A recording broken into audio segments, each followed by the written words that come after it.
झारखंड में बिल्कुल साफ साफ नतीजे वो मोहर लगा रहे हैं कि यहां पर बीजेपी की राजनीति नहीं चल पाई। झारखंड के अंदर जिस तरीके से बीजेपी ने जोड़ तोड़ की, बटेंगे कटेंगे, और जिस तरीके से नरेंद्र मोदी वो बेटी तक के बयान पर चले गए, तो क्या इसकी वजह से बीजेपी जो है वो हारी है?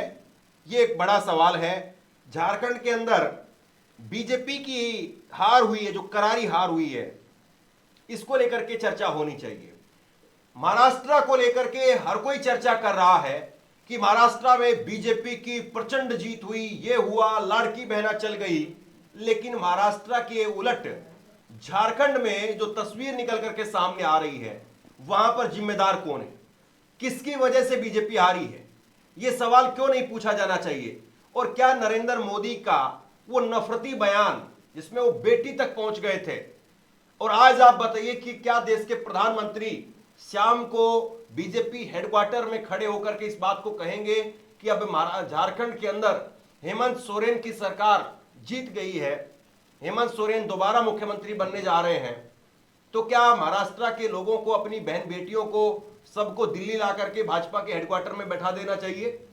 क्या अपनी बहन बेटियों को वो दिल्ली बीजेपी को सौंप करके चले जाएं? बताइए आप क्या कहना चाहते हैं?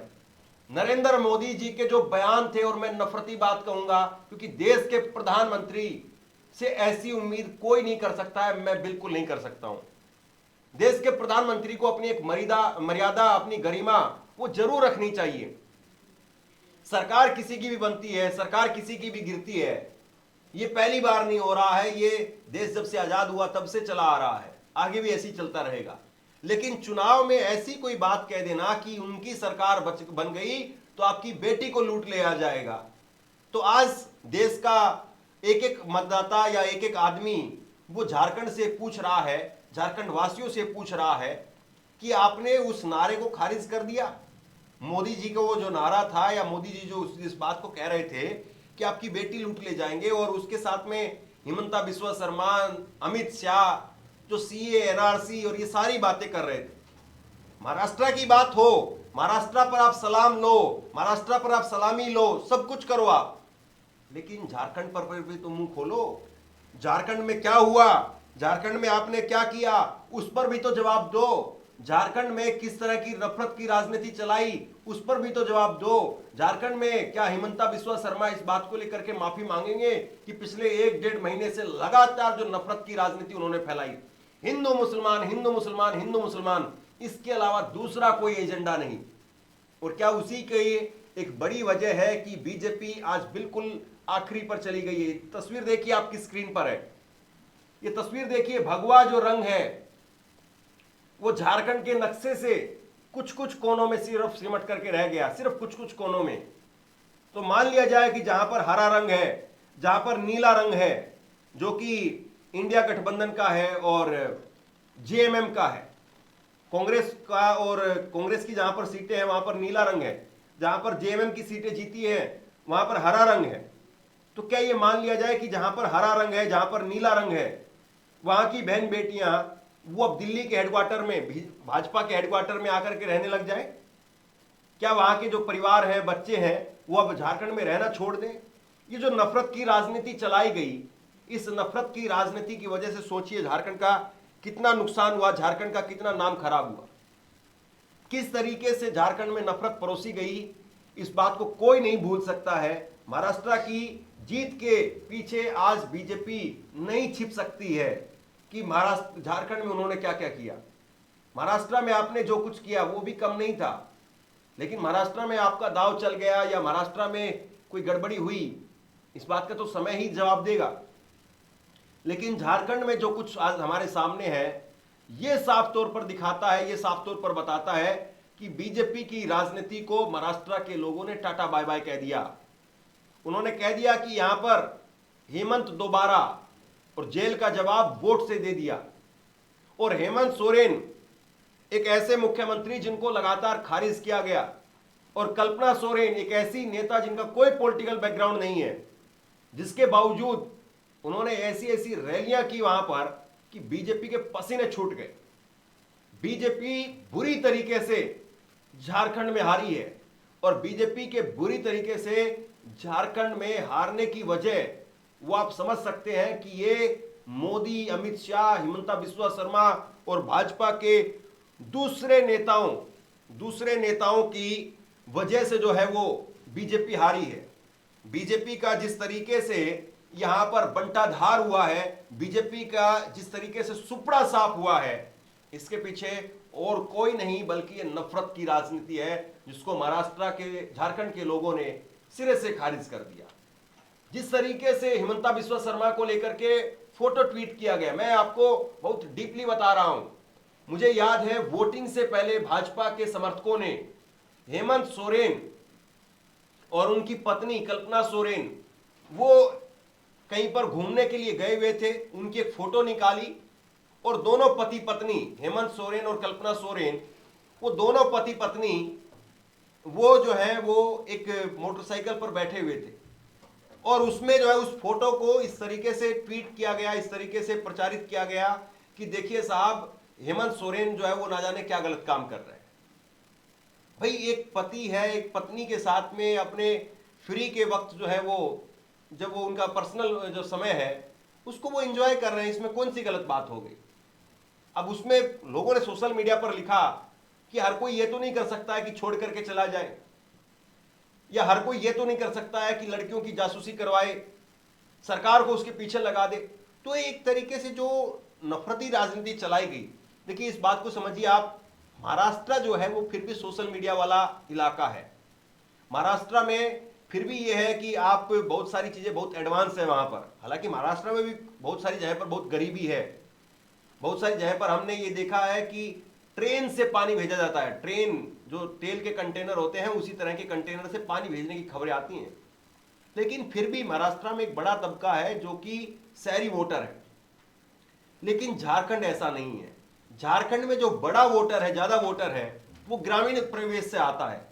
और ग्रामीण प्रवेश से आने वाला, आदिवासी प्रवेश से आने वाला जो वोटर है, उसने हेमंत सोरेन के साथ दिया है। हर 4 में से एक वोटर, यानी हर चौथा वोटर जो है वो आदिवासी वोटर है। और उसको ये बात पसंद नहीं आई कि आप उन्हीं के सीएम को जेल में डाल दे, उन्हीं के सीएम को आप जो है वो इस्तीफा देने के लिए मजबूर कर दे। अरविंद केजरीवाल भी जेल में गए, लेकिन अरविंद केजरीवाल ने इस्तीफा नहीं दिया था। हेमंत सोरेन को जब जेल में जाने की बात हुई तो मुझे अच्छे से याद है, टीवी चैनलों पर यह खबर चलाई जा रही थी कि हेमंत सोरेन फरार हो गए। हेमंत सोरेन की गाड़ी जो है वो कहीं पर मिली है। फिर हेमंत सोरेन को लेकर के हरियाणा के गुरुग्राम के अंदर छापे पड़े, गुड़गांवा जिसको बोलते हैं, उसमें छापे पड़े। फिर और दूसरी जगह पर छापे पड़े, जबकि हेमंत सोरेन वहीं पर थे, राज्य के अंदर थे। आपने एक राज्य के मुख्यमंत्री की यह हालत कर दी थी कि उसको छिपा छिपा घूमना पड़ रहा था। वो छिप छिप करके जो है वो रह रहे थे। आपने एक मुख्यमंत्री की हालत करी और आपने उसके बाद में उन मुख्यमंत्री को महीनों के लिए जेल में डाल दिया। और याद करिए, जब खबरें हमने आपको बताई, हेमंत सोरेन को जब जमानत दी गई, रेगुलर बेल मिली उनको, जब जमानत दी गई तब कोर्ट ने कहा कि ये तो केस बनता ही नहीं है। और हेमंत सोरेन जिनको लेकर के उस वक्त में जो शिकायत दर्ज की गई, उस शिकायत में जब उनकी जमानत मिली तो शिकायतकर्ता ने कहा कि हमने तो ये शिकायत ही नहीं दी है। सोचिए कि एक मुख्यमंत्री के खिलाफ किस तरीके से केस जो है तैयार किया गया। शिकायतकर्ता ने इस बात को कहा था ऑफिशियली कोर्ट के अंदर, मैं अपनी तरफ से कोई बात नहीं बता रहा हूं। शिकायतकर्ता ने कोर्ट के अंदर इस बात को कहा कि हमने कोई शिकायत नहीं दी है या हमारी कोई जमीन नहीं हड़पी है। आप ये बताइए कि जिस मुख्यमंत्री पर 5 करोड़, 2 करोड़, 10 करोड़ के आरोप लगते हैं, धोखाधड़ी के, जमीन फ्रॉड के, उसको आप उठा करके जेल में डाल देते हैं मुख्यमंत्री को। और दूसरी तरफ गौतम अडानी साहब, मतलब सैकड़ों करोड़ के, हजारों करोड़ रुपए के उनके ऊपर आरोप लग रहे हैं और उनको पूछताछ के लिए नोटिस भी जारी नहीं करते हैं कि वो कम से कम नोटिस पर ही जवाब दे दें। उनको अरेस्ट करना और वो सारी चीजें तो दूर की बात है। तो महाराष्ट्र की राजनीति में जिस प्रकार से एक तरीके से ये कहें कि बीजेपी ने बटेंगे कटेंगे सारी चीजें चलाई, तो अब जो है टीवी चैनलों पर इस बात को बताया जा रहा है कि बटेंगे कटेंगे ये वाली राजनीति चल गई। लेकिन दूसरी तरफ झारखंड के अंदर जो नफरती राजनीति थी, बेटी को लूट ले जाएंगे, ये वाली जो राजनीति थी, उस राजनीति को सिरे से खारिज कर दिया गया, उस राजनीति को जो है वो धराशायी कर दिया गया।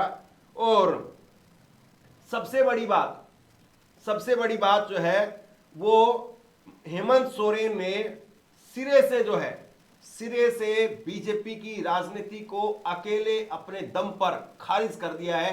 झारखंड में उनकी एंट्री, उस पर जो है रोक लगा दी है। अब इसको लेकर के कल्पना सोरेन का भी बयान आया है। हेमंत सोरेन की जीत के बाद में कल्पना सोरेन, उनका बयान आया है और कल्पना सोरेन एक परिपक्व राजनेता के तौर पर, एक मंजे हुए राजनेता के तौर पर बयान दे रही है। और कल्पना सोरेन वो ये बता रही है कि देखिए साहब, आपने जो राजनीति की ना, उसका हम जवाब दे रहे हैं। और बड़े सलीके से उन्होंने जवाब दिया है। जी बिल्कुल, कल्पना सोरेन जो है बड़े मजे हुए तरीके से, आप कह सकते हैं, कहें कि मजे हुए राजनीतिज्ञ की तरह मीडिया के आगे भी आती हैं या फिर अपनी रैलियों के अंदर जो भाषण देती हुई नजर आई वो भी किसी से छिपा हुआ नहीं है। और जिस तरीके से हेमंत सोरेन के बाद, जब हेमंत सोरेन जेल चले गए, उसके बाद उन्होंने जिस तरीके से पार्टी को संभालने का काम किया, कार्यकर्ताओं को संभालने का काम किया, और किस तरीके से उस वक्त लोकसभा के चुनाव चल रहे थे, तो लोकसभा चुनावों के अंदर इंडिया गठबंधन की जो रैलियां चल रही थी, उस दौरान भी वो कई जगहों पर जब नजर आई, तो उस वक्त भी कहा गया कि कहीं ना कहीं आने वाले समय में जो कल्पना सोरेन है वो झारखंड का एक बड़ा चेहरा बनकर उभर सकती हैं, और ऐसा होता हुआ भी नजर आया। और आज जिस तरीके से जेएमएम की जो जीत सामने आई है झारखंड के अंदर, उसमें एक बड़ा नाम जो है वो कल्पना सोरेन का है, या ये कह सकती हूं मैं कि कल्पना सोरेन का नाम आज हेमंत सोरेन से ज्यादा प्रमुखता के साथ लिया जा रहा है। और कहीं ना कहीं एक तरीके से कल्पना सोरेन को नाम को एक तरीके से कहा जा रहा है कि उन्होंने झारखंड के अंदर चुनावों को जिताने में एक सबसे बड़ी भूमिका निभाई है। इस बीच में देखिए, गांडे से वो इस बार चुनाव लड़ रही थी, उनकी सीट भी काफी ज्यादा हॉट सीटों में रही कि कल्पना सोरेन अपनी सीट को जीतती हैं नहीं जीतती हैं। पहली बार राजनीति के अंदर उनका एक राजनीतिक डेब्यू जो था वो इस सीट के माध्यम से देखा जा रहा था। तो कल्पना सोरेन ने कहा कि मतगणना अभी जारी है, जब हम लोगों ने इतना इंतजार कर ही लिया है तो कुछ घंटों का इंतजार और कर लेना चाहिए। 23 तारीख का इंतजार सबने किया और 2 से 3 घंटे की प्रतीक्षा और कर लीजिए। अब तक जहां हम देखते हैं कि बस ये सुनकर ही कि हम इस सीट पर जीत रहे हैं, कई प्रत्याशी हो, कई नेता हो, कई पार्टियां हो, वो जीत का जश्न मनाने लगती हैं, अपने कार्यालय पर या अपने घरों के बाहर पटाखे फोड़ने लगते हैं, और उसके बाद में नजर आता है कि भैया वो तो चुनाव हार गए। जिस तरीके से हरियाणा में सुबह ही सुबह जलेबियां कांग्रेस के दफ्तर पर मिलने लगी, शाम होते होते वो जलेबियां जो थी वो कहीं और ट्रांसफर हो गई। अब ऐसे में देखिए किस तरीके से कल्पना सोरेन कह रही है कि अब थोड़ा और इंतजार कर लीजिए, आज की तारीख हमने सबने इंतजार किया, अब 2-3 घंटे के बाद सब कुछ और तस्वीर क्लियर हो जाएगी, तो इससे पहले हम ज्यादा बोले वो भी ठीक नहीं है। तो आप समझ सकते हैं कल्पना सोरेन झारखंड की राजनीति में कितना बड़ा चेहरा जो है अब वो बनकर उभर चुकी हैं। एक तरीके से देखा जाए कि जहां अब तक झारखंड के अंदर बीजेपी के लिए हेमंत सोरेन एक बड़ा चैलेंज थे, अब उनके साथ साथ जो है वो कल्पना सोरेन उनके लिए एक बड़ा चैलेंज बन गई है। वहीं वायनाड में देखिए जिस तरीके से अब तक राहुल गांधी, आप एक इस तरीके से भी देख सकते हैं कि संसद के अंदर बीजेपी पार्टी के लिए एक बड़ा चैलेंज थे, उनके सामने एक बड़ा चेहरा विपक्ष के थे। तो अब प्रियंका गांधी भी संसद पहुंच जाएंगे, तो यहां पर दोहरी एक तरीके से मार जो है वो बीजेपी पार्टी पर पड़ सकती है, क्योंकि अब वो और दोहरे तरीके से कहे कि प्रमुखता के साथ अपने सवाल सामने रखेंगे, तो अब विपक्ष जो है वो भी मजबूत होता हुआ नजर आ रहा है। बहरहाल महाराष्ट्र में जो हाल बेहाल विकास अघाड़ी का हुआ वो सबने देखा। तो देखिए झारखंड में अब जीत का क्रेडिट महाराष्ट्र का नरेंद्र मोदी को दिया जा रहा है। मोदी शाम को 6 बजे जाकर के बीजेपी हेडक्वार्टर में संबोधित करने का काम करेंगे, बड़ा जो है उन पर फूल बरसाए जाएंगे, सब काम किए जाएंगे। लेकिन महाराष्ट्र तो आप जीत गए, झारखंड में क्यों हार गए? झारखंड में भी तो आपने सब कुछ काम किया ही ना, सारा काम। देखिए देवेंद्र फडणवीस का बयान आया है, मोदी है तो मुमकिन है। जो भी बात मैं कह रहा था कि मोदी है तो मुमकिन है, ये उन्होंने पोस्ट किया है। एक है तो सेफ है, देवेंद्र फडणवीस का ट्वीट आप जरा दिखाइए। देवेंद्र फडणवीस की तरफ से अभी पोस्ट किया गया है और वो पोस्ट करके कह रहे हैं मोदी है तो मुमकिन है, एक है तो सेफ है। तो कुल मिलाकर के मोदी के सिर पर सेहरा बांध दिया गया, लेकिन झारखंड की जो हार का ठीकरा है वो किस पर फोड़ा जाएगा? झारखंड की हार का जो ठीकरा है वो स्थानीय नेताओं पर फोड़ दिया जाएगा, वो उनको जो है वो कह दिया जाएगा। और मैं तो फिर कह रहा हूं, क्या नरेंद्र मोदी अपने उस बयान के लिए माफी मांगेंगे जो बयान उन्होंने दिया, जिस प्रकार से बातें उन्होंने कही? क्या अमित शाह जी अब जाकर के कम से कम जो है वो महाराष्ट्र उसकी सुध लेंगे? क्या नरेंद्र मोदी जो है उस माफ कीजिए अमित शाह जो है वो सुध लेंगे इस बात की कि आप जो है वो मणिपुर में जो हालत हो रही है, मणिपुर में जिस तरीके से बुरी हाल हो गया है, वहां पर महिलाओं को मार मार करके जो है वो नदियों में बहाया जा रहा है, तो अब कम से कम राजनीति खत्म हो गई है। चलिए आप कल शपथ दिलवा देंगे, परसों शपथ दिलवा देंगे, आपके पास में एक ही राज्य है, तो परसों जो है उसमें झारखंड में आपको शपथ दिलवानी, आप शपथ दिलवा दीजिए, लेकिन फिर उसके बाद में मणिपुर चले जाइए कम से कम। और अभी सोमवार से जो है वो संसद का सत्र शुरू हो रहा है, तो सोमवार से संसद के सत्र में क्या आप जवाब देंगे? लेकिन वही है कि सोमवार से संसद के सत्र में बीजेपी जो है वो इस बात को जोर शोर से भुनाएगी कि भैया देखिए हमने महाराष्ट्र जीत लिया, इनकी जलेबी फिर रखी रह गई, जलेबी ये हो गया वो हो गया। तो जलेबी बनाने से अच्छा ये है कि आप बात बताइए और आप सीधे तौर पर जवाब दीजिए कि महाराष्ट्र आप अगर जीते हैं, आपको सलामी है, आपको मुबारकबाद है, आपको बधाई है, तो फिर आप ये बात बताइए कि झारखंड की हार का ठीकरा किसके सिर पर फोड़ा जाए।